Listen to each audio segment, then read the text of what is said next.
Ang gabi ay may sariling tinig. Ngayong gabi, ang tinig nito ay isang sigaw.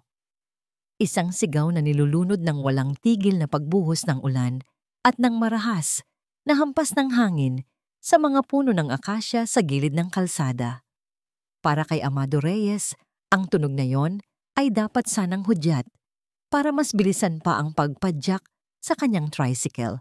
Hudyat para umuwi na, magpatuyo, at kalimutan ang pagod ng buong araw na pamamasada para sa kakarampot na kita. Ngunit may isa pang tunog na pumunit sa ingay ng bagyo, isang mahinang ungol. Galing sa direksyon na walang sinuman ang may lakas ng loob na pasukin sa ganoong oras. Ang sementeryo. Napahinto siya. Ang kanyang hininga ay humahalo sa malamig na hangin. Guni-guni ko lang siguro, bulong niya sa sarili. Sinusubukang kumbinsihin ang mga paa na muling pumadyak. Pero narinig niya ulit. Mas malinaw ngayon. Isang daing. Daing ng isang taong nasa bingit ng panganib. Ang isip niya ay sumisigaw na umalis na. Ngunit ang mga turo ng kanyang yumaong ina ay mas malakas na bumubulong sa kanyang puso. Anak, ang kabutihan ay hindi namimili ng panahon o lugar.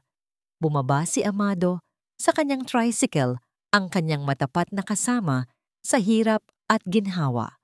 Bawat hakbang niya palapit sa madilim na tarangkahan ng sementeryo ay tila isang pakikipagbuno sa hangin at sa sarili niyang takot. Ang ilaw mula sa kanyang maliit na flashlight ay nanginginig, sumasayaw sa mga basang lapida at nagbibigay buhay sa mga aninong nakakatakot. At doon, sa tabi ng isang eleganteng itim na kotse na bumangga sa isang malaking puno, nakita niya ito. Isang babae, nakahandusay sa maputik na lupa, basang-basa sa ulan, at ang mga kamay ay mahigpit na nakahawak sa kanyang malaking tiyan. Buntis! Walang pag-aalinlangan, tumakbo si Amado palapit. Inalis niya ang kanyang manipis na jacket at ipinantakip sa babae. Kahit na siya naman ngayon ang direktang sinasalubong ng lamig ng ulan. Miss, gising! Mahina niyang yugyog sa balikat nito.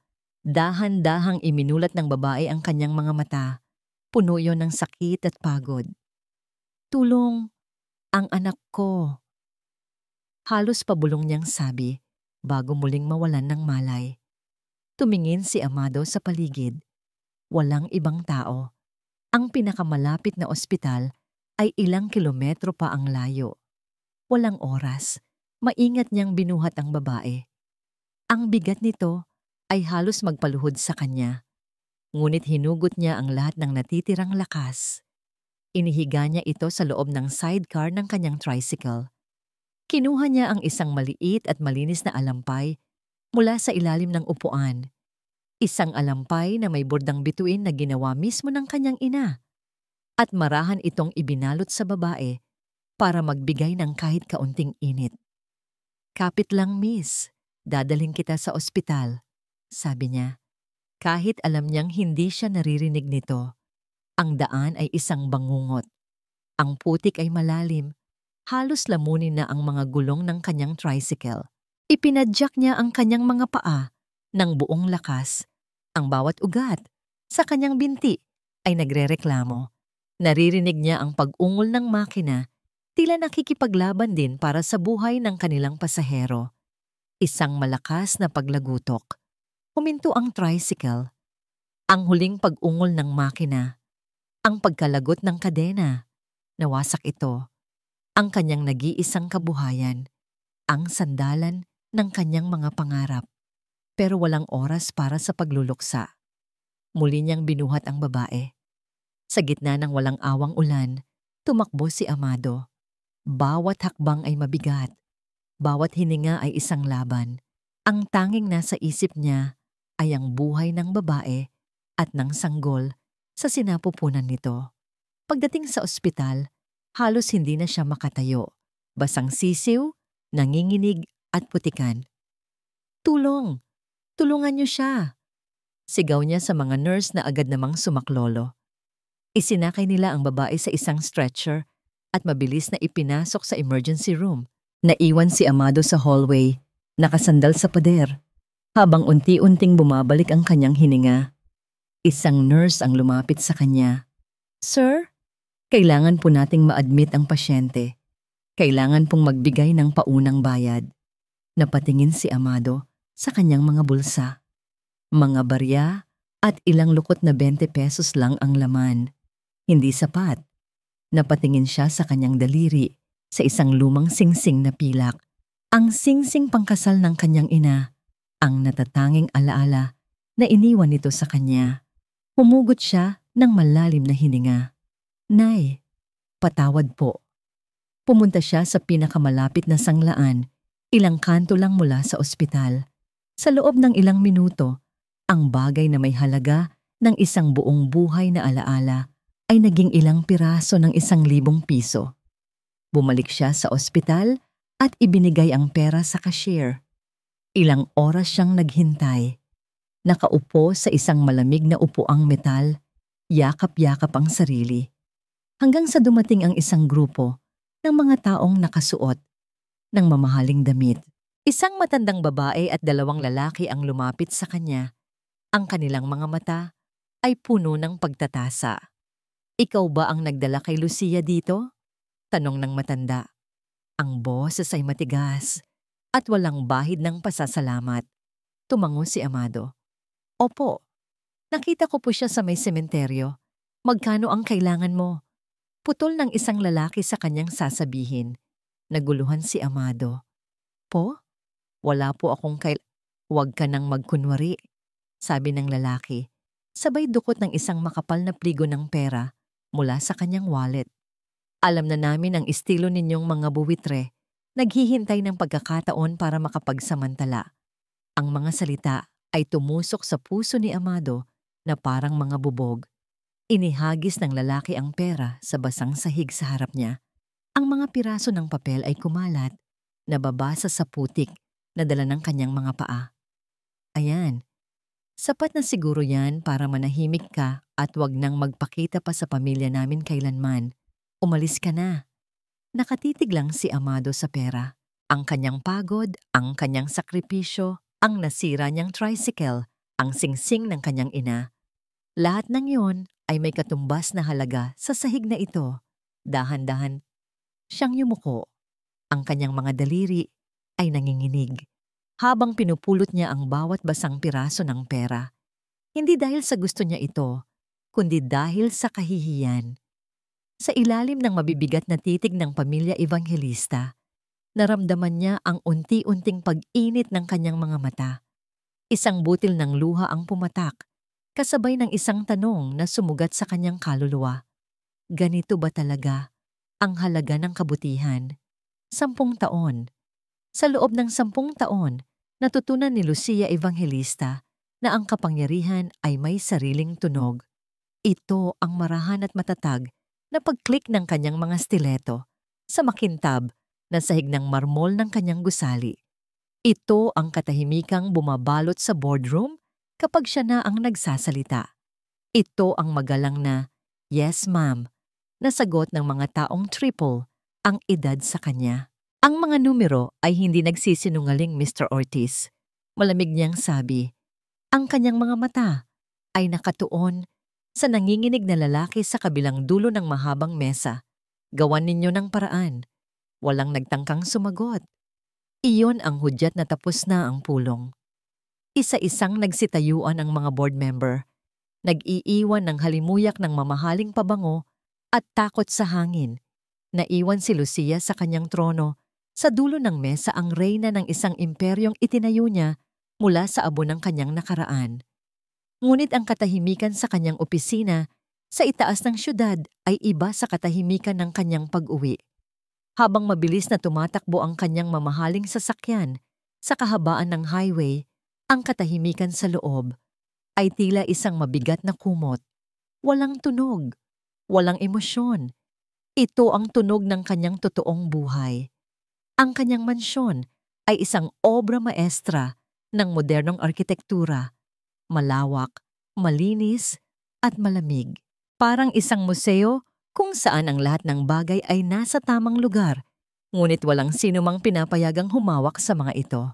At sa gitna ng lahat ng ito ay ang kanyang pinakamahalagang yaman, ang kanyang tanging kahinaan, si Kieran. Pagpasok niya sa malawak na playroom ng bata, nakita niya ito. Nakaupo sa sahig, napapaligiran ng daan-daang makukulay na building blocks. Tahimik itong gumagawa ng isang komplikadong istruktura na tila isang maliit na syudad. Ang kanyang konsentrasyon ay buo. Ang kanyang maliit na mundo ay kumpleto at perpekto sa loob ng 4 na sulok ng silid na yon. Kieran, anak, malamig na tawag ni Lucia, maingat na umupo sa mamahaling carpet hindi kalayuan sa kanya. Mommy's home. Walang naging tugon. Hindi man lang nag-angat ng tingin ng bata.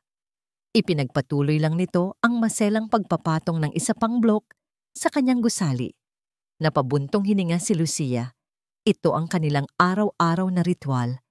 Isang pag-uusap na walang mga salita. Isang pag-abot na walang tumutugon. Binili niya ang lahat ng laruan. Kinuha ang pinakamagagaling na therapist. Ibinigay ang lahat ng luho. Ngunit ang yakap na pinakahihintay niya ay hindi pa rin dumarating. Ang mga salitang I love you, mommy, ay nananatiling isang pangarap. Maya-maya, isang katulong ang marahang kumatok at pumasok. Ma'am, narito na po si Sir Hector Alvarado. May meeting po kayo. Napakunot ang noo ni Lucia. Oo nga pala, ang partnership para sa bagong proyekto. Tumayo siya, pinagpagan ng kanyang damit at muling isinuot ang maskara ng isang CEO. Papasukin mo siya sa aking home office.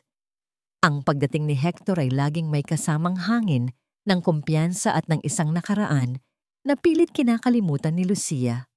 Gwapo pa rin ito. Laging impeccable ang suot at ang nangiti ay kasing tamis pa rin ng dati. Isang nangiting alam ni Lucia ay kayang magtago ng pinakamadilim na mga lihim. Lucia, you look stunning as always. Bati nito, nag-aalok ng isang halik sa pisngi na bahagya niyang iniwasan. Hector, maikli niyang tugon. Let's get straight to business. Pinag-usapan nila ang tungkol sa mga kontrata, porsyento at mga plano. Ngunit sa gitna ng usapan, biglang sinabi ni Hector, alam mo, 10 taon na pala ang nakalipas. Ang bilis ng panahon. Parang kailan lang nung pareho pa tayong nagsisimula sa Tarlac. Natigilan si Lucia. Isang pader na yelo ang agad na namuo sa kanyang mga mata. Ang nakaraan ay nakaraan na, Hector. Ang pag-uusapan natin ay ang hinaharap ng kumpanya. Ngumiti lang si Hector. Isang nangiting hindi umabot sa kanyang mga mata. Of course. Speaking of the future, kamusta na ang future CEO mo? Maaari ko ba siyang makita? Bago pa man makatanggi si Lucia, tumayo na si Hector at naglakad palabas ng opisina, patungo sa playroom na parabang kabisado niya ang bawat sulok ng bahay. Wala siyang nagawa, kundi ang sumunod. Isang pamilyar na pakiramdam ng pagiging walang kontrol ang gumapang sa kanyang dibdib. Kieran, my boy, masiglang sabi ni Hector. Inilabas ang isang malaking kahon ng regalo. Tito Hector has a gift for you. Nang makita ng bata si Hector, bigla nitong nabitawan ang hawak na bloke. Ang buong syudad na maingat niyang binuo ay gumuho sa isang iglap. Isang matinis na tunog ang kumawala sa lalamunan ni Kieran. Umatras ito palayo. Ang mga mata ay nanlalaki sa takot at tinakpan ng 2 kamay ang kanyang mga tainga. Kieran! Saway ni Lucia, nahihiya sa inaasal ng anak. Lumapit siya at sinubukang pakalmahin ito. Anak, it's okay. Si Tito Hector lang yan. Pero lalo lang nagwala ang bata. It's alright, Lucia, sabi ni Hector.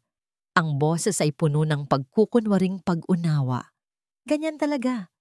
Maybe next time. Iniwan niya ang regalo sa sahig at bumalik sa opisina.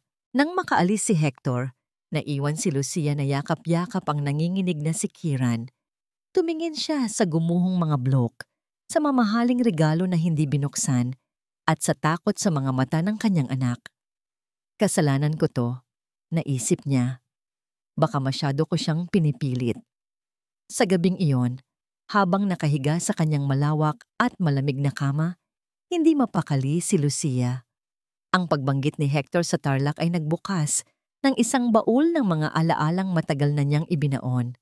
Ang ulan, ang sakit, ang takot, at ang mukha ng isang marungis na lalaki.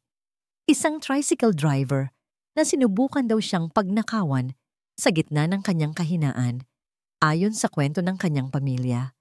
Isang taong sakim at mapagsamantala. Mga taong tulad niya, pera lang ang nakikita sa lahat ng bagay.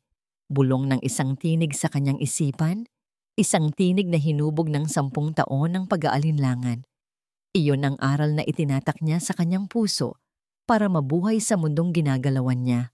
Huwag magtiwala, lalo na sa mga walang-wala. Pilit niyang iwinaksi ang mga alaala at bumangon para tingnan si Kieran sa huling pagkakataon bago siya matulog. Ang silid ng bata ay tahimik, tanging ang malambing na ilaw mula sa isang night lamp na hugis buwan ang nagbibigay liwanag. Ngunit hindi niya nakita si Kieran sa kama nito. Ang kumot ay maayos na nakatupi. Ang mga unan ay hindi nagalaw. Isang malamig na kaba ang biglang gumapang sa kanyang dibdib, mas malamig pa kaysa sa aircon ng silid. Kieran, mahina niyang tawag. Tiningnan niya ang banyo. Wala. Sa ilalim ng kama, wala rin. Ang kanyang paghinga ay nagsimulang bumilis. Lumabas siya ng silid. Ang kanyang mga hakbang ay hindi na marahan at kontrolado. Mabilis na. Halos patakbo. Yaya! Yaya! Nasaan si Kieran? Sigaw niya. Ang kanyang boses ay umalingaw-ngaw sa katahimikan ng mansyon. Nasa playroom po, ma'am. Naglalaro pa po kanina. Sagot ng isang nagmamadaling kasambahay. Pumunta si Lucia sa playroom. Bukas ang mga ilaw, pero walang bata. Ang regalo ni Hector ay nasa sahig pa rin, hindi ginalaw. Ngunit ang kanyang mga mata ay napako sa isang bagay na nagpatigil sa pagtibok ng kanyang puso. Ang malaking bintanang salamin na laging nakalak ay nakabukas. Ang puting kurtina ay marahang iwinawagayway ng hangin mula sa labas. Tila isang kamay na nang-aasar na nagpapaalam. Doon na nagsimulang gumuho ang perpektong mundo ni Lucia. Tumakbo siya palabas ng playroom, ang kanyang puso ay malakas na kumakabog sa kanyang lalamunan. Kieran! Ang kanyang sigaw ay puno ng takot, puno ng pag-aalala. Isang sigaw na walang sinumang sumasagot. Isang security guard ang nagmamadaling lumapit sa kanya. Ang kanyang mukha ay namumutla. Ma'am Lucia, anong nangyayari? Nasaan ang anak ko? Halos hysterical niyang tanong. Ma'am, sabi ng gwardya, nanginginig ang boses. Nawawala po si Sir Kieran. Bukas po ang bintana sa kanyang playroom. Ang perpektong mundo ni Lucia Evangelista ay gumuho sa isang sigaw. Ang sigaw na yon ay sinundan pa ng marami. Ang bawat sulok ng mansyon na dati puno ng marangyang katahimikan ay napuno ngayon ng mga yabag na nagpapanik, ng mga nag-aalalang boses at ng lumalaking takot sa puso ni Lucia. Ang kanyang suot na mamahaling damit ay nagusot. Ang kanyang buhok na laging perpektong nakaayos ay sinabunutan na niya sa pag-aalala. Ang malamig at kontroladong CEO ay naglaho. Ang natira ay isang ina na nasa bingit ng pagkawala ng sarili. Hanapin ninyo siya. Bawat sulok ng bahay na ito, ng buong village, halughugin ninyo. Utos niya sa mga gwardiya. Ang kanyang boses ay basag at nanginginig. Si Hector ang unang dumating, bago pa man ang mga pulis. Agad siyang umakto bilang sandalan. Inakbayan niya si Lucia. Sinubukang pakalmahin ito habang siya na ang nakikipag-usap sa mga gwardiya. Siya ang nagbigay ng mga utos. Siya ang tila may kontrol sa sitwasyon. Lucia, calm down. I'm here. Mahahanap natin si Kieran, sabi niya. Ang kanyang boses ay malumanay, ngunit ang kanyang mga mata ay may kalkuladong tingin. Pagdating ng mga pulis, ang mansyon ay naging isang crime scene. Dilaw na tape, mga kumikislap na ilaw, at mga lalaking nakauniporme na seryosong naglalakad sa bawat sulok. Si Lucia ay nakaupo sa isang sofa sa sala, nakatulala, habang ang isang detective ay pilit siyang kinakausap. Ma'am Evangelista, may kaaway po ba kayo sa negosyo? Sino man na may galit sa inyo? Umiling lang si Lucia. Ang kanyang isip ay blanko. Ang tanging laman nito ay ang imahe ng bukas na bintana. Si Hector ang sumagot para sa kanya. Detective, si Lucia ay isa sa mga pinakarespetadong tao sa industriya. Pero syempre sa tagumpay laging may naiinggit. Susubukan kong gumawa ng listahan, sabi niya. Ang kanyang boses ay kalmado at nakakatulong. Inilagay niya ang kanyang kamay sa balikat ni Lucia. Huwag kang mag-alala. Hinding-hindi ko hahayaang may mangyaring masama sa inyo ni Kiran. Ang mga salitang iyon ay dapat sanang nagbigay ng kapanatagan, ngunit para kay Lucia, para lang itong mga tunog na walang kahulugan. Ang tanging kailangan niya ay ang kanyang anak. May nakita po ba kayong kahina-hinala sa mga nakalipas na araw? Tanong ulit ng detective. Ngayon ay sa mga kasambahay na nakayukong nakatayo sa isang tabi. Nagkatinginan sila, takot magsalita. Hanggang sa isang matandang hardinero ang humakbang paharap. Detective, sir, nanginginig niyang sabi. May napapansin po akong lalaki nitong mga nakaraang linggo. Nakatambay po malapit sa bakod sa likod. Mukha pong gusgusin at pilay po siya, detective. Papilay-pilay po kung maglakad. Isang pulis ang maingat na isinulat ang testimonya. Biglang tumunog ang cellphone ni Lucia. Isang unknown number na patingin ang lahat sa kanya. Answer it, utos ng detective. Put it on speaker. Nanginginig ang mga kamay ni Lucia habang sinasagot ang tawag. Katahimikan. Pagkatapos ay isang boses na binago ng computer, malamig at walang emosyon, ang bumasag sa katahimikan ng silid. Nasa amin ang anak mo. Napahawak si Lucia sa kanyang bibig, pinipigilan ng isang hikbi. Maghanda ka ng 100 milyong piso. Walang pulis. Tumawag ka ng pulis. Hindi mo na makikita ang anak mo. Maghintay ka sa susunod na tawag. Click. Nabibitawan ni Lucia ang cellphone. Humagulgol siya. Ang lahat ng lakas na pinilit niyang tipunin ay biglang nawala. Niyakap siya ni Hector. Shh! Makukuha natin siya pabalik, Lucia. Ibibigay natin ang gusto nila. Kahit ano. Habang nagkakagulo ang lahat, isang batang pulis ang lumapit sa head detective. May ipinakitang tablet. Sir, may nakuha po tayong CCTV footage mula sa kapitbahay. Malabo po pero... Pinanood nila ang isang grainy at madilim na video. Isang anino ng isang lalaki. Malinaw na papilay-pilay ang lakad. Ang nakunan habang hinihila nito ang isang maliit na bata palayo sa kalsada. Papasok sa isang madilim na eskinita. Pinagsama-sama ng detective ang mga piraso. Isang lalaking pilay na nakita ng hardinero at ngayon, isang lalaking pilay sa video. Mag-background check kayo, utos ng detective sa kanyang mga tauhan. Sino mang may record na nakatira malapit dito na umaangkop sa description. Lumipas ang isang oras na parang isang taon para kay Lucia. Bawat tunog, bawat anino ay nagbibigay sa kanya ng huwad na pag-asa. Hanggang sa muling lumapit ang head detective, ang kanyang mukha ay seryoso. May hawak siyang isang folder. Ma'am Lucia, simula niya sa isang mababang boses. May lead na po kami base sa testimonya at sa itsura ng lalaki sa video. Itinuro niya ang isang litrato sa folder. Isang mugshot. Kupas na. Isang lalaking may malulungkot na mga mata. May record po siya ng petty crimes dati. Ayon po sa mga tao sa lugar, naglalako daw po ng lottery ticket sa village ninyo paminsan-minsan.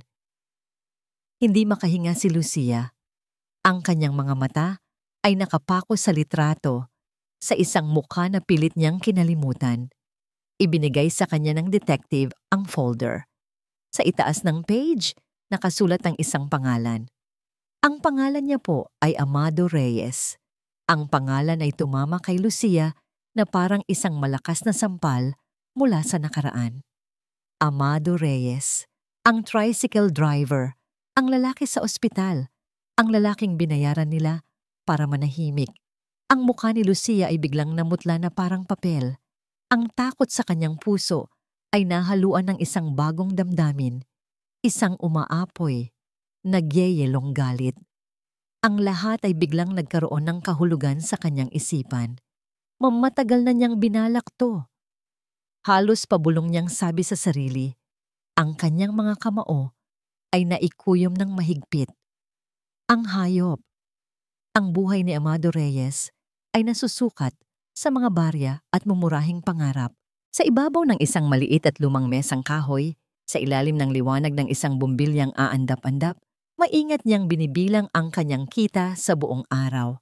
20, 35, 42. Sapat na para sa isang mainit na sabaw at 2 pirasong pritong isda. Sapat na para sa isang gabing hindi kakalam ang sikmura.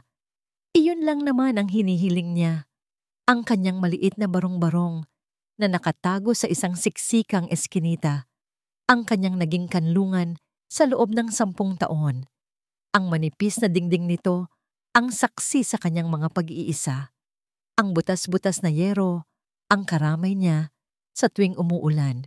Dito, siya ay si Amado lang. Isang pilay na naglalako ng lottery ticket. Isang anino na walang nakakapansin. Isang malakas at marahas na katok ang biglang yumugyog sa kanyang pintuan, kasabay ng sigaw na halos magpatigil sa kanyang paghinga. Pulis! Buksan mo to! Bago pa man siya makatayo, bumukas ang pinto ng walang paalam. Isang puwersa ang marahas na nagtulak dito. 3 lalaking nakauniporme ang pumasok. Ang kanilang mga flashlight ay direktang tumama sa kanyang mukha at naging dahilan ng kanyang panandaliang pagkabulag. Huwag kang kikilos. Dapa. Naguguluhan at nanginginig sa takot, itinaas ni Amado ang kanyang mga kamay. Teka, ano pong kasalanan ko? Wala po akong ginagawang masama. Walang sino mang nakinig. Isang pulis ang mabilis na pumilipit sa kanyang mga braso sa likod. Ang malamig na bakal ng posas ay kumagat sa kanyang mga pulso. Ang mga baryang pinaghirapan niya ay tumalsik at gumulong sa maruming sahig. Hinigit siya palabas ng bahay. Ang kanyang mga kapitbahay na naalarma sa ingay ay nasa labas na ng kani-kanilang mga pinto. Ang kanilang mga mata na dati walang pakialam, ngayon ay puno ng pag-uusisa at panghuhusga. Ang mga bulungan ay parang mga bubuyog na umuugong sa kanyang tainga. Si Amado, ang pilay na tahimik, nga ngayon ay isang kriminal sa kanilang paningin. Dinala siya sa isang istasyon ng pulis na amoy luma at pawis. Itinulak siya sa isang maliit at malamig na silid. Isang mesa at 2 upuan lang ang laman. Pinaupo siya at ang bigat ng katahimikan ay halos dumurog sa kanya. Isang detective na may makapal na bigote ang pumasok at umupo sa tapat niya.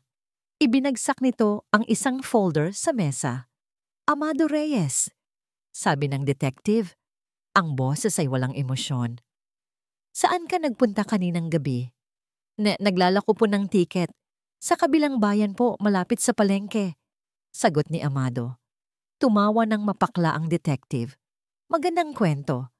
Pero may nakakita sa'yo na palakad-lakad malapit sa Evangelista Mansion nitong mga nakaraang araw. Minamanmanan mo sila, ano? Nagbabaka sakali lang po na may bumili ng ticket, sir. Marami pong mayayaman doon. Mayayaman? Muling sabi ng detective, kinuha ang isang litrato mula sa folder. Litrato ng isang batang lalaki. Mayaman nga ang pamilya niya. Kaya siguro naisip mo, 10 taon na ang nakalipas, kulang pa ang nakuha mo sa kanila. Ang mga salita ay tumama kay Amado na parang kidlat. 10 taon. Evangelista. Biglang bumalik ang alaala ng isang gabing maulan, ng isang babaeng buntis, ng isang nasirang tricycle, at ng singsing ng kanyang ina. Hindi, hindi po totoo yan. Halos pabulong niyang sabi. Huwag ka nang magsinungaling. Sigaw ng detective. Ang palad nito ay malakas na tumama sa mesa. Kinidnap mo ang bata para sa pera. Umamin ka na. Sinubukan ni Amadong magpaliwanag, ngunit ang kanyang mga salita ay nawawala sa hangin. Walang naniniwala. Ang kanyang kahirapan, ang kanyang sentensya, ang kanyang kapansanan, ang kanyang ebidensya. Sa sulok ng silid, may isang maliit na telebisyon. Nakabukas ito sa isang news channel. Nakita niya ang balita. Anak ng kilalang CEO na si Lucia Evangelista. Kinidnap. Ipinakita ang larawan ng bata at pagkatapos, ang larawan ng ina. Doon na nanlamig ang buong katawan ni Amado. Siya, ang babae mula sa sementeryo. Mas tumanda, mas naging sofistikada, mas naging makapangyarihan ang itsura, ngunit ang mga mata. Iyon pa rin ang mga matang nakita niyang puno ng sakit sa gabing iyon. At ngayon, ang mga matang iyon, sa pamamagitan ng screen ng telebisyon, ay tila nakatitig sa kanya ng may pagkamuhi. Naunawaan niya na, ang bigat ng tadhana ay bumagsak sa kanya. Ang babaeng iniligtas niya noon ang siya ngayong dahilan ng kanyang pagkakakulong. Bumukas ang pinto ng interrogation room. Ang ingay mula sa labas ay biglang tumahimik.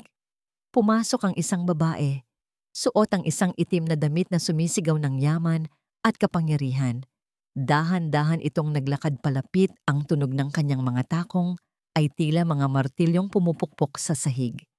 Tumayo siya sa harap ng mesa sa pagitan ni Amado at ng detective. Tinitigan niya si Amado. Ang kanyang mga mata na dati puno ng sakit, ngayon ay nag-aapoy sa galit at puno ng yelo.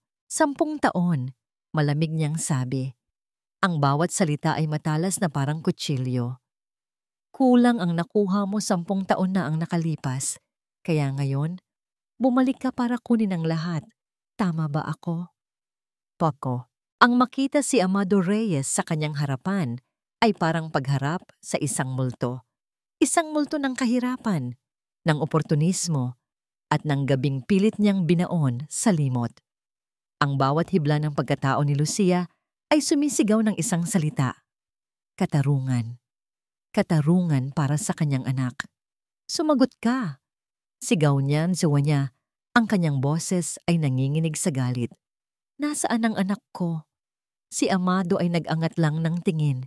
Ang kanyang mga mata ay hindi nagpapakita ng pagkakasala o takot, kundi isang malalim, hindi maipaliwanag na kalungkutan. Isang kalungkutan na lalong nagpagalit kay Lucia. Para sa kanya, iyon ay isang pag-arte, isang maskara ng isang bihasang kriminal. Wala po akong alam, mahinang sagot ni Amado.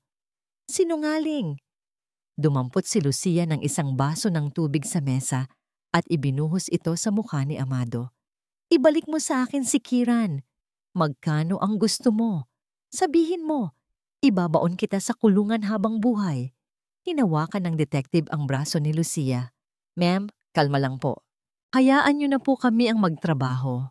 Inagaw ni Lucia ang kanyang braso. Hinarap niya ang detective. Siguraduhin ninyong hindi na makakatakas ang hayop na yan. Gamitin ninyo ang lahat ng paraan para paaminin siya. Padabog siyang lumabas ng silid. Ang kanyang puso ay malakas na dumadagundong sa kanyang dibdib. Sa labas, naghihintay si Hector. May hawak na isang tasa ng kape. Agad niya itong inabot kay Lucia. Here, you need this. Sabi nito sa isang nag-aalalang boses. Anong nangyari sa loob? Hindi siya umaamin, sabi ni Lucia. Ang kanyang mga kamay ay nanginginig habang hawak ang mainit na tasa. Pero alam kong siya ang may gawa. Ang mga mata niya, puno ng kasinungalingan. Of course, he's the one. Sa ngayon ni Hector, hinahaplos ang kanyang likod. I did some checking. May nagsabi sa akin na ang lalaking yan ay minsan nang nagtangkang magnakaw sa isang convenience store.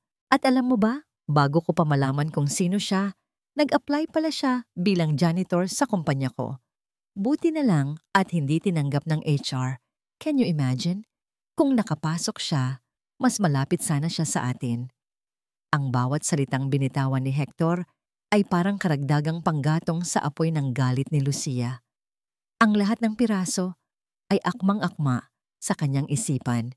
Isang lalaking may masamang record, isang lalaking tinanggihan sa trabaho, isang lalaking may galit sa mayayaman, perpektong motibo. Sa mga sumunod na araw, ang mansyon ni Lucia ay naging isang war room. Ngunit habang tumatagal, isang maliit at hindi mapakaling pakiramdam ang nagsimulang umusbong sa kanyang isipan. Isang gabi, habang mag-isa niyang tinitingnan ang mga lumang larawan ni Kieran sa kanyang laptop, isang tawag ang dumating mula sa mga kidnapper. Parehong boses, parehong banta, ngunit may isang bagong utos. Iwanan mo ang pera sa isang basurahan sa ilalim ng Guadalupe Bridge bukas ng madaling araw. Mag-isa kang pumunta. Isang maling galaw, Lucia. Ang tawag ay naputol. Ang katahimikan ay nakakabingi. Bakit hindi nila pinag-uusapan ang tungkol sa pagpapalaya kay Amado Reyes kung siya talaga ang mastermind? Hindi ba't iyon dapat ang kanilang unang hilingin? Kinabukasan, habang pinaghahandaan ang pag-drop ng pera, isa sa mga pinagkakatiwalaan niyang security guard, isang matangkad at tahimik na lalaki na laging nasa kanyang tabi, ang nag-abot sa kanya ng isang maliit na plastic bag.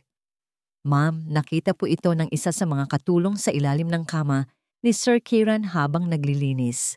Binuksan ito ni Lucia, isang luma at lukot na lottery ticket, ang uri ng ticket na inilalako ni Amado, ang huling piraso ng ebidensya. Ngunit sa halip na makaramdam ng kasiguraduhan, naramdaman ni Lucia ang isang bahagyang kirot ng pagdududa.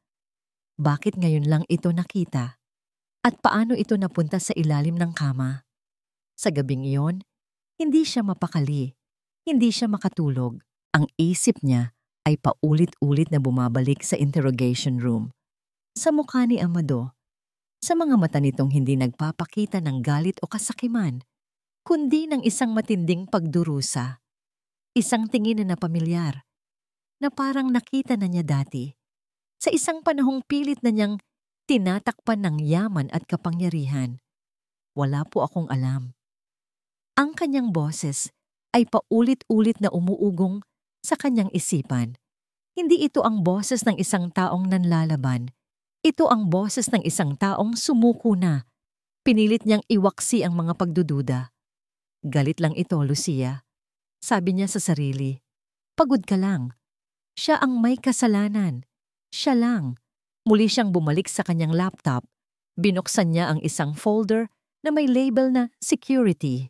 Nandoon ang lahat ng CCTV footage mula sa labas ng mansyon sa araw na nawala si Kieran. Pinanood niya ulit ang video kung saan nakita ang anino ng isang pilay na lalaki. Paulit-ulit. Pinindot niya ang pause. Pinindot ang play. Paulit-ulit. May mali. Ang paraan ng paglakad. Iba. Si Amlo ay pilay sa kanang paa. Resulta ng isang aksidente noong bata pa. Ngunit ang anino sa video, tila ang kaliwang paa ang hinihila nito. Napailing si Lucia. Gawa lang ito ng anggulo ng kamera. Gabi. Malabo ang kuha. Pinatay niya ang laptop. Pilit na kinukumbinsi ang sarili. Ngunit ang maliit na buto ng pagdududa ay naitanim na. Bago siya matulog, isang text message ang dumating. Mula sa isang unknown number. Ang laman nito ay isang video file. Nanginginig ang kanyang mga daliri habang binubuksan ito. Lumitaw sa screen ang isang madilim na silid, tila isang abandonadong warehouse. Nakatali sa isang upuan ang kanyang anak, si Kieran. May takip ang bibig nito, ngunit ang kanyang mga mata ay nanlalaki sa takot. At sa tabi niya, nakatayo ang isang lalaki. Nakasuot ng itim na jacket at may takip sa mukha. Ngunit ang suot nitong pantalon ay luma at kupas. At sa ibabaw ng dibdib ng jacket nito, may isang bagay na nakatahi. isang maliit na piraso ng tela. Pinilit ni Lucia na pigilan ang kanyang mga luha. Pinanood niya ang kanyang anak na umiiling, nanginginig sa takot. At sa gitna ng kanyang pagpapanik, si Kieran ay biglang huminahon. Ang kanyang mga mata ay napako sa dibdib ng lalaking nakatayo. Itinaas niya ang kanyang kamay na nakatali at itinuro ito. At sa kabila ng takip sa kanyang bibig, may isang salitang pilit na lumalabas. Isang salitang mahina, halos hindi marinig. Ngunit para sa isang ina, sapat na para maging isang sigaw. Isang salitang walang kahulugan sa unang dinig. Isang salitang paulit-ulit na binibigkas ng kanyang anak na para bang iyon ang tanging salitang alam nito sa buong mundo. Isang salitang magiging susi sa lahat. Ang screen ng laptop ang tanging ilaw sa malawak at madilim niyang silid. Sa labas, nagsisimula na namang umambon.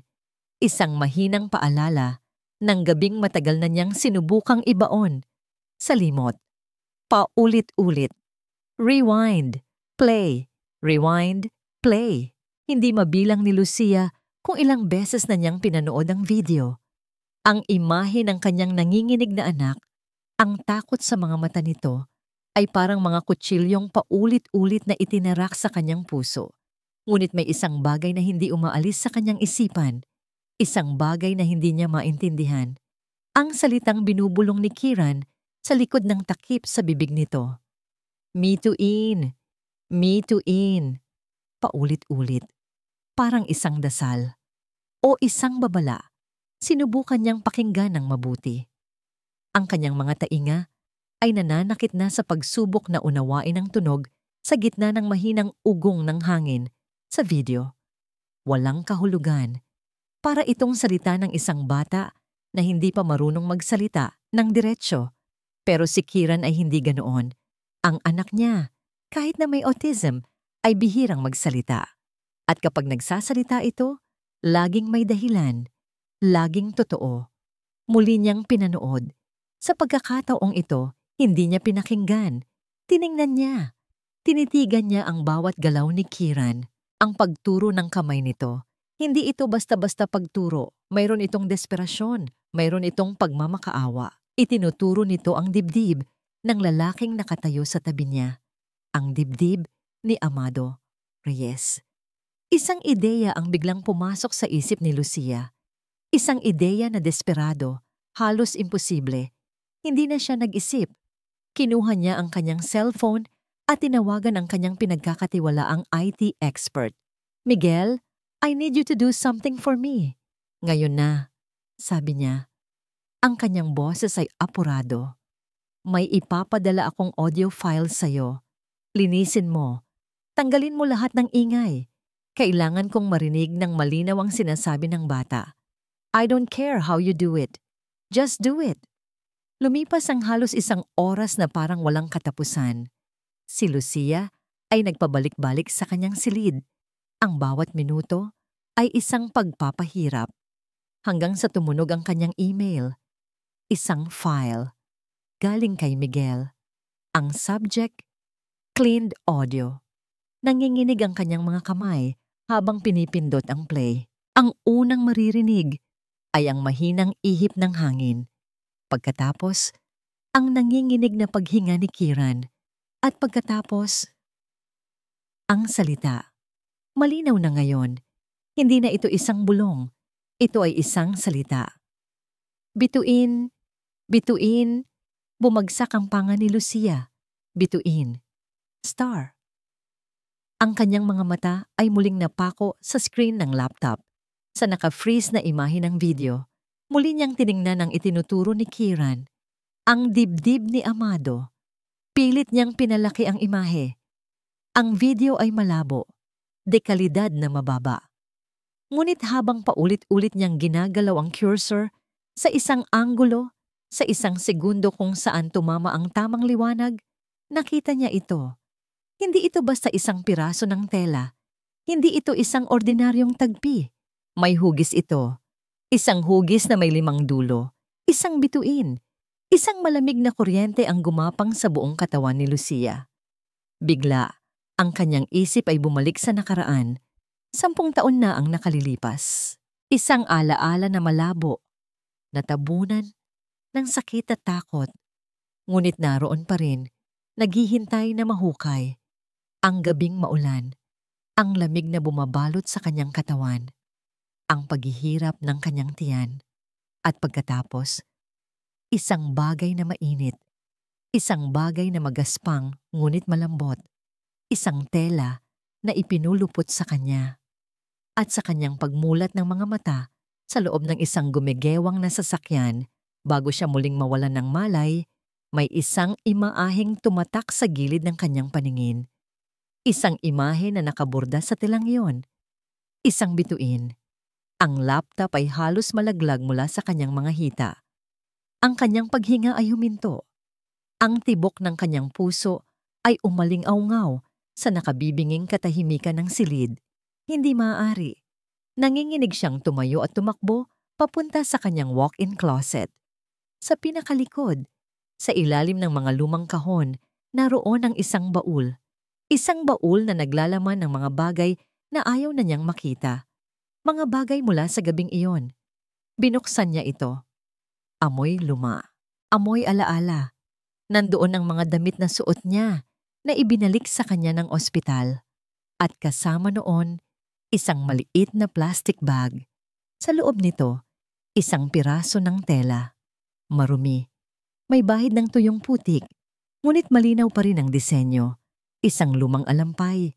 At sa sulok nito, may bordang bituin. Ngunit ang isang bahagi nito ay punit.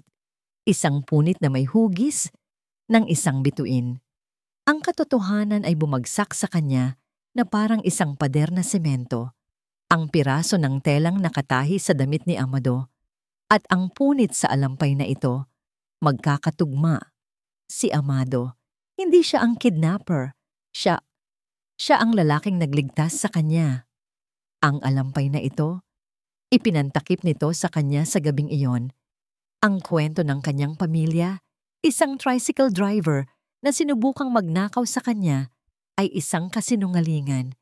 Isang kasinungalingang pinaniwalaan niya sa loob ng 10 taon. Isang kasinungalingang ginamit niya para husgahan ang isang taong walang ginawa kundi ang tulungan siya. Napaupo si Lucia sa sahig. Hawak-hawak ang lumang alampay.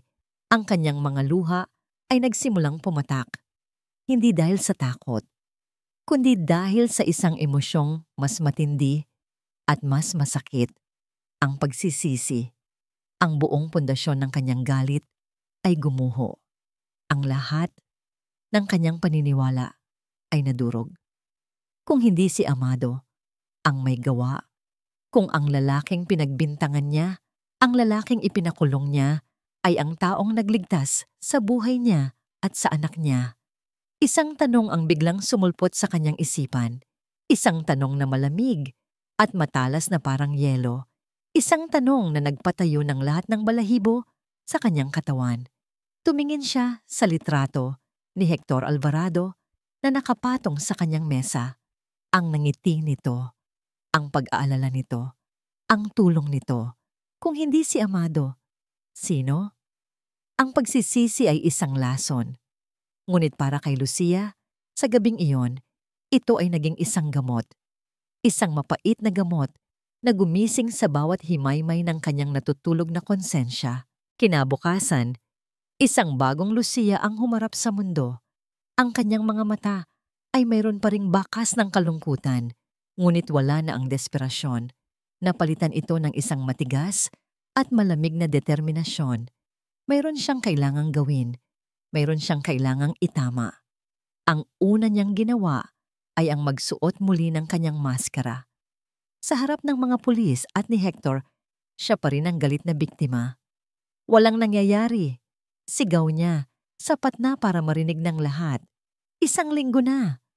Kung hindi niyo kayang paaminin ang Amado Reyes na yan, ako ang gagawa ng paraan. Nakita niya ang paghanga sa mga mata ni Hector. That's the Lucia I know. Strong, fierce bulong nito sa kanya. Hayaan mo, malapit na itong matapos. Ngumiti lang si Lucia. Isang nangiting hindi umabot sa kanyang mga mata. Oo, Hector, sabi niya sa kanyang isipan. Malapit na nga itong matapos. Nang hapon ding iyon, sa unang pagkakataon, sa loob ng 10 taon, nag-commute si Lucia. Nakadisguise siya, suot ang isang simpleng t-shirt, maong, baseball cap at salamin. Nagpunta siya sa lugar na dati pandidirian niya Aziza, ang siksikang eskinita kung saan nakatira si Amado Reyes. Ang amoy ng pinaghalong basura at nilulutong pagkain ay sumalubong sa kanya. Ang ingay ng mga batang naghahabulan at mga nagtsitsismisang kapitbahay ay isang mundong dayuhan sa kanya. Naglakad siya. Sinusubukang huwag pansinin ang mga matang nakatingin sa kanya. Pumasok siya sa isang maliit na karinderya at umorder ng isang basong tubig. Ale, taga rito po ba kayo? Tanong niya sa matandang nagbabantay. Oo, Ineng. Dito na ako ipinanganak. Sagot nito. May itatanong lang po sana ako. Tungkol kay Mang Amado. Yung pilay na naglalako ng lottery ticket. Biglang nagbago ang mukha ng matanda. Mula sa pagiging mausisa, naging depensibo ito. Bakit? Isa ka ba sa mga nag-aakusa sa kanya? Kung oo, makakaalis ka na. Walang masamang tao dito na ang pangalan ay Amado. Natigilan si Lucia. Hindi po, gusto ko lang pong malaman ang totoo. Tinitigan siya ng matanda. Tila sinusuri ang kanyang kaluluwa. Maya-maya, bumuntong hininga ito. Si Amado? Nung isang buwan, halos hindi ako makatayo dahil sa trangkaso. Wala akong pambili ng gamot. Alam mo ba ang ginawa niya? Ang buong kita niya sa paglalako, ibinili niya ako ng lugaw at paracetamol. Sabi niya, mas kailangan ko daw ang pera kaysa sa kanya. Isa pang kapitbahay na nakarinig sa usapan ang lumapit. Totoo yan. Ang mga sapatos ng anak ko na sira-sira. Tinahin niya. Wala siyang hininging kapalit. Bawat kwento ay parang maliliit na karayom na tumutusok sa kanyang konsensya. Ito ang tunay na Amado Reyes, hindi isang halimaw, kundi isang taong may ginintuang puso. Pag-alis sa lugar na yon, may dala siyang bigat sa dibdib. Ngunit mas naging matatag ang kanyang desisyon. Bumalik siya sa kanyang opisina at ginamit ang kanyang kapangyarihan. Lihim niyang ipinaimbestiga ang kumpanya ni Hector Alvarado. Ang resulta ay dumating sa loob lang ng ilang oras. Baon sa utang si Hector. Ang pagsasanib ng kanilang mga kumpanya, ang tanging paraan para maisalba siya mula sa pagkalugi. Ang pagkawala ni Kiran at ang paglilipat ng kontrol ng kumpanya kay Lucia na sa ilalim ng stress ay madaling manipulahin ay perpektong solusyon para sa kanya. Hindi pa siya nakontento. Kinagabihan, sa kanyang mansyon, pinag-aralan niya ang logbook ng mga security guard. Hinanap niya ang schedule ng gwardiyang nagbigay sa kanya ng lottery ticket. Si Ben. Ayon sa logbook, naka-day off ito sa araw na nawala, si Kiran. Pero naaalala ni Lucia na nakita niya ito sa mansyon ng hapong yon. Isang kasinungalingan. Ang huling piraso. Ang pinakamahalaga. Kinabukasan, nagpunta siya sa Tarlac. Naghahanap siya ng mga lumang sanglaan malapit sa ospital kung saan siya isinugod. Sa pang-apat na lugar na pinuntahan niya, isang matandang may-ari ang naalala ang kwento. Oh, 10 taon na ang nakalipas, sabi ng matanda, habang binubuklat ang isang makapal at maalikabok na record book. Isang gabing malakas ang ulan, may isang binatang umiiyak na pumasok dito. Isinangla niya ang singsing pangkasal daw ng kanyang ina para makapagdeposito sa ospital. Awa na awa ako sa kanya. Itinuro ng matanda ang isang entry sa libro. Petsa, October 23, 2015. Pangalan, Amado Reyes. Bagay na isinangla. Isang silver ring. Halaga, 2,000 piso. Hawak na ni Lucia ang katotohanan. Isang katotohanang masakit at nakakahiya. Pag-uwi niya sa mansyon, dumiretso siya sa security room. Kailangan niyang makita ulit ang lahat ng CCTV footage. Hindi na para hanapin si Amado, kundi para hanapin ang anino ni Ben, ang gwardiyang traidor. Habang mabilis niyang pinapatakbo ang mga video sa monitor, hindi niya namalayan ang isang presensya sa kanyang likuran. Isang anino ang tumakip sa liwanag mula sa pinto. Dahan-dahan siyang lumingon. Nakatayo doon si Ben. Walang emosyon ang kanyang mukha, ngunit ang kanyang mga mata ay nagsasabing alam na niya. Alam na niyang alam na ni Lucia. Walang nagsalita. Sa isang mabilis na kilos, tahimik na kinuha ni Ben ang kanyang cellphone, itinago ito sa gilid at mabilis na nag-type ng isang mensahe. "Sir." Mukhang alam na niya. Ang katahimikan sa pagitan nila ni Ben ay mas mabigat kaysa sa anumang sigaw. Walang takot sa mga mata ng gwardiya, tanging isang malamig na pagtanggap sa hindi maiiwasan. Naunawaan ni Lucia na tapos na ang laro ng pagtatago. "Ben," sabi niya, ang kanyang boses ay kalmado sa kabila ng rumaragasang kaba sa kanyang dibdib. "Tawagan mo siya. Sabihin mong gusto ko siyang makausap. Ako lang." Hindi sumagot si Ben. Tumango lang ito, kinuha ang cellphone at naglakad palabas ng silid. Alam ni Lucia na pumapasok siya sa isang bitag, ngunit wala na siyang pakialam. Kung ito ang tanging paraan para mailigtas si Kieran, gagawin niya. Bago umalis, gumawa siya ng isang huling hakbang. Nag-type siya ng isang maikling, coded na mensahe sa head detective. Isang mensaheng napagkasunduan na nila dati para sa mga emergency. Isang salita lang. Bituin.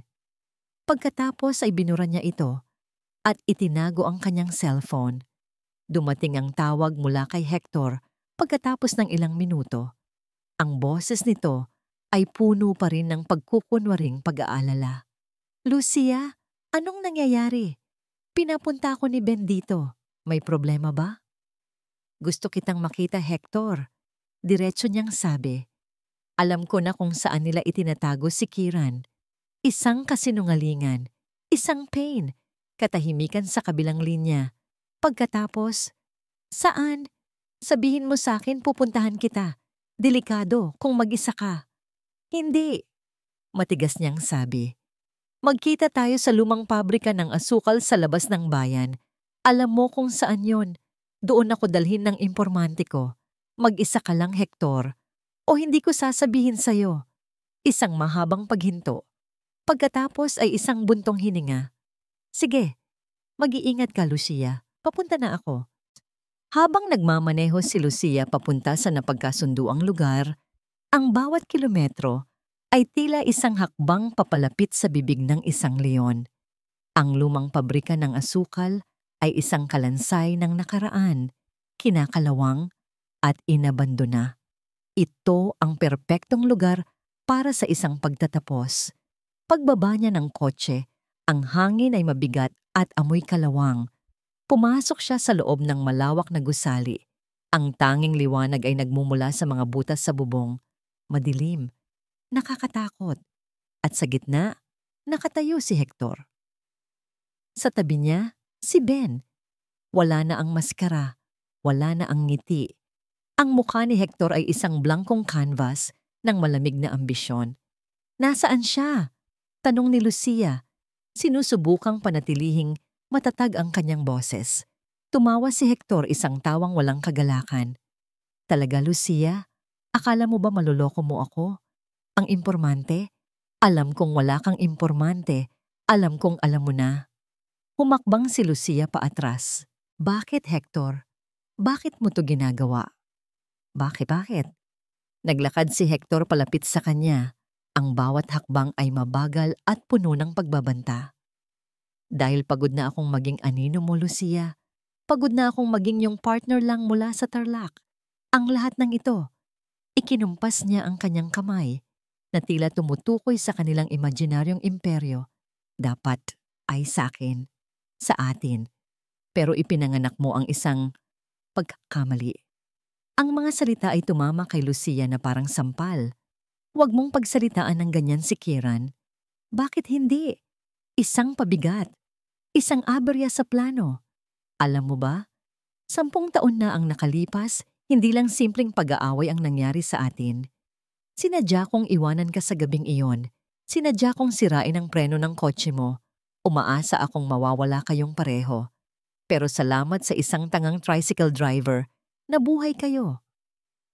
Nanginig ang buong katawan ni Lucia.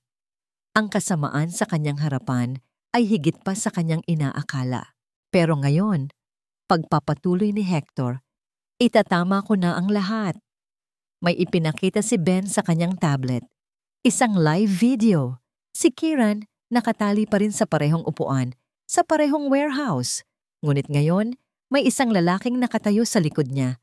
Hindi si Amado, isang taong hindi niya kilala.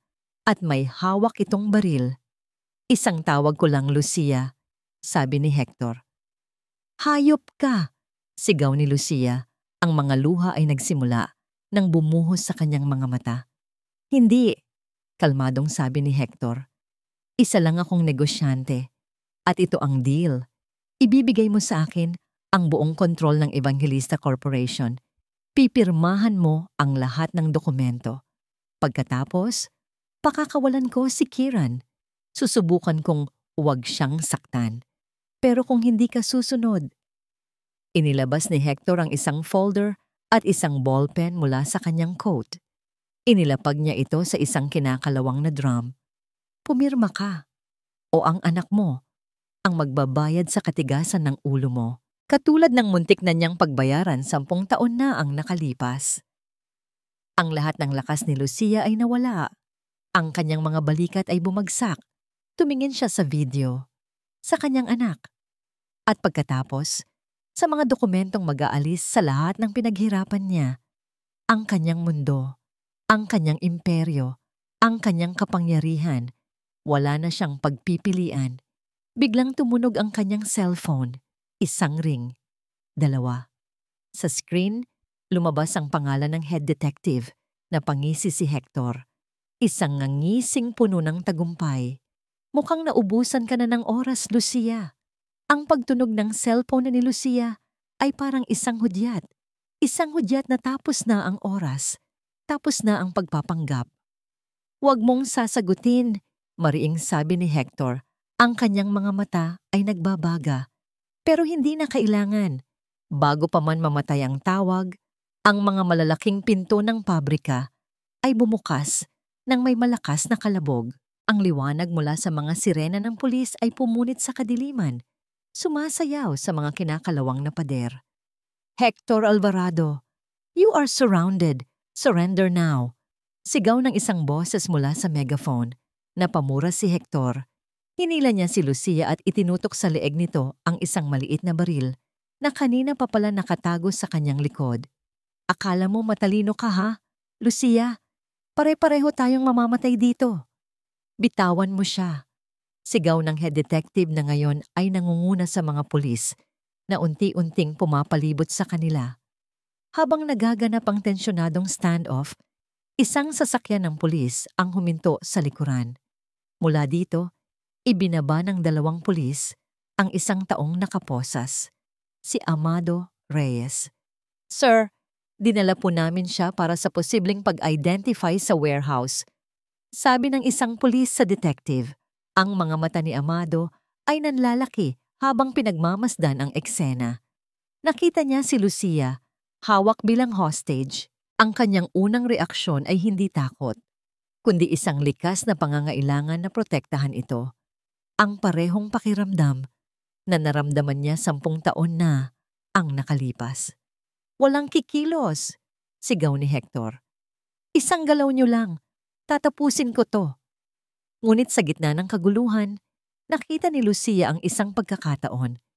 Sa likod ni Hector, si Ben ay nagsimulang mag-atubili. Nakita niya ang mga baril, nakita niya ang dami ng pulis. Ito na ang katapusan ng linya para sa kanya. Ben! Sigaw ni Lucia. Huwag kang mandamay ng inosenteng bata. Tulungan mo ako. Ang pag-atubili ni Ben ay naging takot. Tumingin siya kay Hector. Pagkatapos ay sa mga pulis.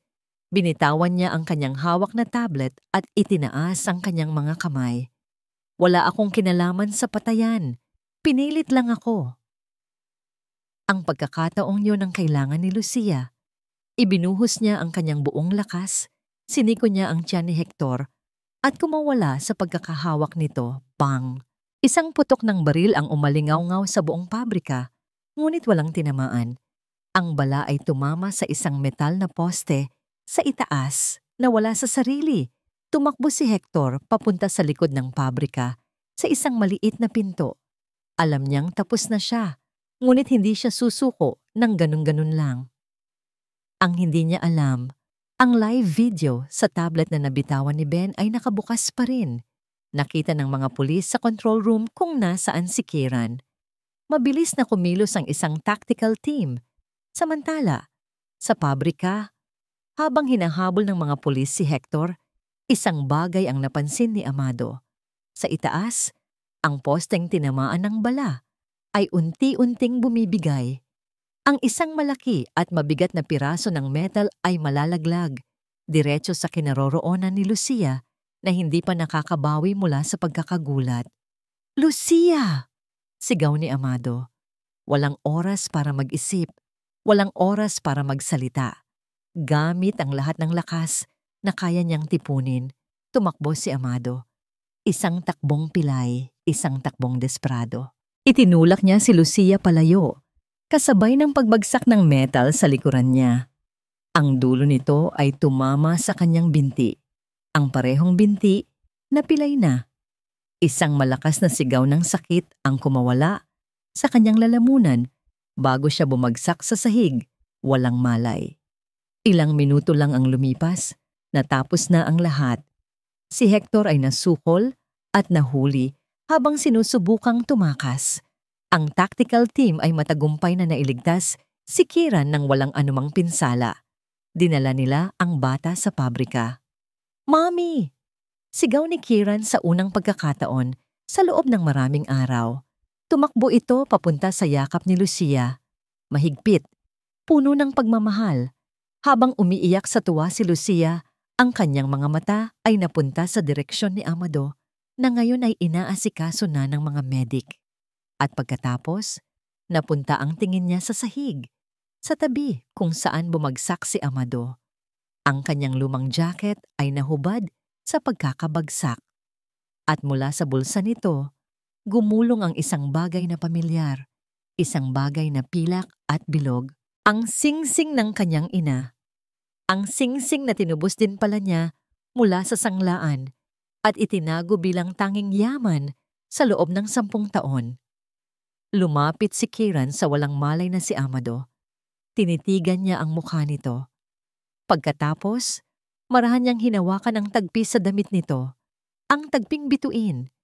Tumingin siya kay Lucia at pagkatapos ay sa nahuling si Hector na hinihila na ng mga pulis. At sa isang boses na malinaw at matatag, itinuro ni Kieran si Hector at sinabi ang mga salitang magiging huling pako sa kabaong ng kasamaan. Siya ang masamang tao. Pagkatapos ay muli niyang hinawakan ang tagpi. Sinira niya ang bituin. Doon, sa harap ng lahat, sa gitna ng mga sirena at mga nagtatakbuhang tao, naintindihan ni Lucia ang lahat. Ang pagsira sa bituin ay hindi lang tungkol sa tela. Ito ay tungkol sa gabing iyon. Ang gabi kung kailan sinubukan ni Hector na sirain ang buhay nilang dalawa.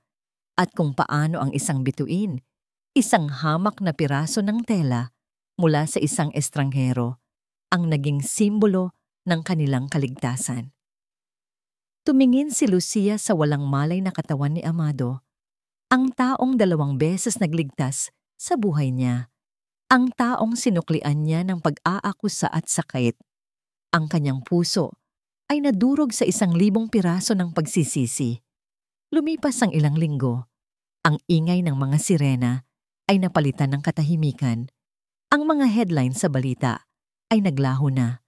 Ngunit para kay Amado Reyes, ang tunay na pagbabago ay hindi nagmula sa labas, kundi sa loob. Ang kanyang maliit na barong-barong ay pareho pa rin, ngunit hindi na ito kasing lungkot ng dati. Ang binti niya ay nakabalot sa semento at kailangan niyang gumamit ng saklay, ngunit ang sakit sa kanyang katawan ay hindi kasing bigat ng sakit na dati niyang nararamdaman sa kanyang puso. Isang hapon, Habang nag-aayos siya ng kanyang mga gamit, isang marahan at halos nahihiyang katok ang narinig niya sa kanyang pinto. Dahan-dahan siyang tumayo. Pagbukas niya, isang babae at isang bata ang nakatayo roon. Hindi sila ang makapangyarihang CEO at ang kanyang tagapagmana. Sila ay si Lucia at si Kiran lang. May dala silang isang bayong ng mga prutas at isang mainit pa na kaldero ng nilagang baka. Walang nagsalita sa simula. Ang katahimikan ay puno ng mga salitang hindi masabi. Si Lucia ang unang bumasag dito. "Amado, pwede ba kaming pumasok?" Tumangulang si Amado at binigyan sila ng daan. Umupo sila sa simpleng upuang kahoy. Inilapag ni Lucia ang pagkain sa mesa sa tabi ng mga tira-tirang barya ni Amado. Ang dalawang mundo ay nagtagpo sa ibabaw ng isang lumang mesa. "Gusto ko sanang humingi ng tawad." Nagsimulang muli si Lucia. Ang kanyang boses ay nanginginig. Walang sapat na salita para sabihin kung gaano ako nagsisisi. Sa loob ng 10 taon, hinusgahan kita, inakusahan kita. Ang taong nagligtas sa amin ay ang taong sinubukan kong sirain. Tumingin lang si Amado sa kanyang mga kamay na nakapatong sa kanyang kandungan. "Tapos na po yun, ma'am." "Huwag mo akong tawaging ma'am," mabilis na sabi ni Lucia. Ang mga luha ay nagsimula nang mamuo sa kanyang mga mata. "Lucia, ang pangalan ko ay Lucia." Isang mahabang katahimikan. "Hindi po ako nagtanim ng galit," mahinang sabi ni Amado. "Dahil para sa akin, ang kabutihan ay hindi isang utang na kailangang bayaran. Ginagawa mo ito dahil iyon ang tama." Ang mga simpleng salitang iyon ay tumusok sa puso ni Lucia ng mas malalim kaysa sa anumang akusasyon. Ipinakita nito sa kanya ang agwat sa pagitan ng kanilang mga pagkatao, ang kanyang yaman at ang kanyang kahirapan sa kaluluwa, at ang kanyang kahirapan ngunit ang kanyang walang kapantay na yaman sa puso. Habang sila'y nag-uusap, si Kiran, na kanina patahimik sa isang sulok, ay lumapit kay Amado. Walang salita. Inilabas niya ang isang papel mula sa kanyang bulsa at iniabot ito. Kinuha ito ni Amado. Isa itong drawing, ginawa gamit ang Crayola. May 3 tao sa drawing, isang malaking lalaki na may saklay, isang babae, at isang maliit na bata sa gitna. Magkakahawak kamay sila at sa itaas nilang lahat, sa isang madilim na kalangitan, ay hindi mabilang na mga nagniningning na bituin. Napangiti si Amado, isang tunay na ngiti sa unang pagkakataon sa loob ng napakatagal na panahon. "Salamat, Kiran. Napakaganda." "Gusto naming bumawi, Amado," sabi ni Lucia. Pinupunasan ang kanyang mga luha. "Ano man ang kailangan mo, bahay, pera, trabaho, kahit ano." Umiling si Amado. "Ang makita ko lang po kayong mag-ina na ligtas at magkasama, sapat na po yun sa akin." Ngunit sa pagkakataong ito, si Lucia ay hindi napapayag. Natuto na siya sa kanyang pagkakamali. "Hindi ito bayad utang, Amado," mariin niyang sabi. "Ito ay isang alok mula sa isang pamilya. Gusto naming maging bahagi ka ng buhay namin, hindi bilang isang estranghero na nagligtas sa amin, kundi bilang isang kaibigan, bilang pamilya."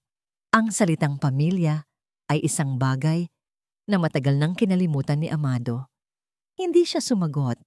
Biglang naramdaman niya ang isang maliit at malambot na kamay na humawak sa kanyang magaspang na palad. Tumingin siya sa baba. Si Kiran. Nakatingin ito sa kanya. Ang mga mata nito, na dati laging mailap, ay ngayon ay puno ng pagtitiwala, puno ng pagtanggap. Tumingin si Amado mula sa kamay ni Kiran papunta sa mga mata ni Lucia na puno ng pag-asa. Sa sandaling iyon, ang bigat na 10 taon niyang pinasan ay unti-unting gumaan. Ang mga pader na itinayo niya sa paligid ng kanyang puso ay nagsimulang gumuho. Dahan-dahan, marahan, tumango siya. Isang tango na may kasamang luhang pumatak mula sa kanyang mata. Ngunit hindi na ito luha ng kalungkutan, ito ay luha ng pag-asa. Lumabas sila ng maliit na barong-barong habang papalubog na ang araw. Ang kalangitan ay kulay kahel at rosas. Sa unang pagkakataon, hindi sila ang mayaman at ang mahirap. Sila ay 3 tao lang na sinubok ng tadhana at pinagbuklod ng isang kabutihang hindi kailanman naghangad ng kapalit. Habang nakatayo sila roon, pinapanood ang paglubog ng araw. Nagsalita si Amado sa kanyang isipan, isang panalangin ng pasasalamat sa kanyang ina. Sa langit, sa tadhana, sabi nila, ang kabutihan ay parang pagtatanim. Hindi mo alam kung kailan ito tutubo.